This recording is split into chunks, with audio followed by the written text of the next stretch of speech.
How do your cells know when it's time to cut their chromosomes in half? Here's a hint. It all starts with Meiosis I, and it's nothing like regular cell division. Let's dive in and see what makes it so unique.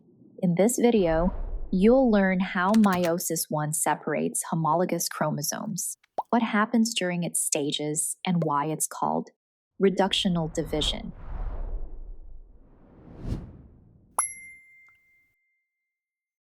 Let's start by defining meiosis.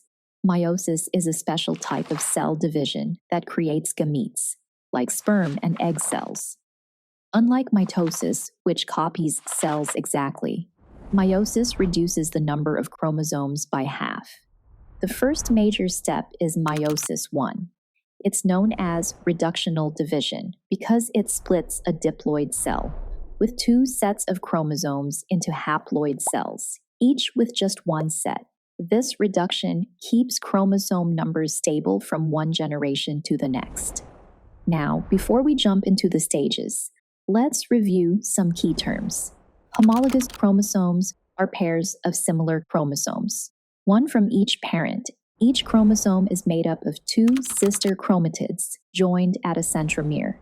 With those terms in mind, let's see how meiosis actually begins. Like mitosis, meiosis begins with interphase.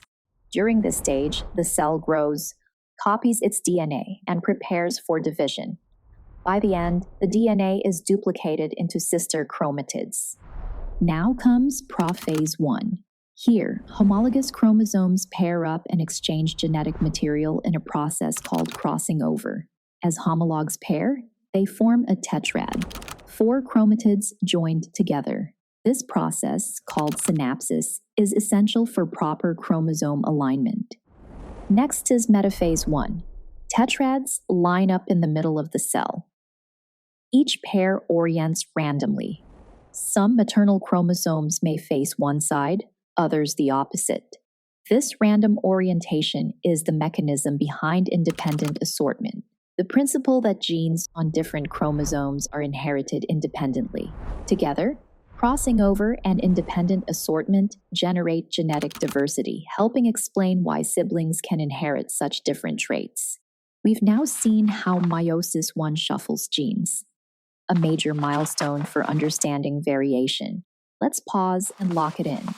Want to turn those milestones into mastery? Tap the link to access the practice test, flashcards, and study guide, then jump right back into the video. Lock in what you learned and keep going. With genetic variation in place, the cell is ready for the next move. During Anaphase I, the homologous chromosomes are pulled to opposite sides. But here's the twist. Unlike mitosis, the sister chromatids stay together. In other words, mitosis splits sisters, while Meiosis I splits homologs. Next comes Telophase I. The chromosomes reach opposite poles, and in some cases, the nuclear membrane reforms. Finally, the division ends with cytokinesis, splitting the cell into two haploid cells. Each new cell has half the original chromosome number, though each chromosome still has two chromatids. This reduction is essential because eggs and sperm must each carry only half the chromosomes. That way, when they unite during fertilization, the full diploid number is restored. Finally, after Meiosis I, the cell briefly pauses before moving into Meiosis II. To sum it up, Meiosis I halves the chromosome number for stability, separates homologous pairs, and creates genetic diversity through crossing over and independent assortment. Common mistake alert: homologous chromosomes split in Meiosis I.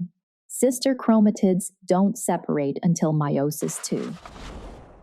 Now that you've watched the video, let's see how much you remember.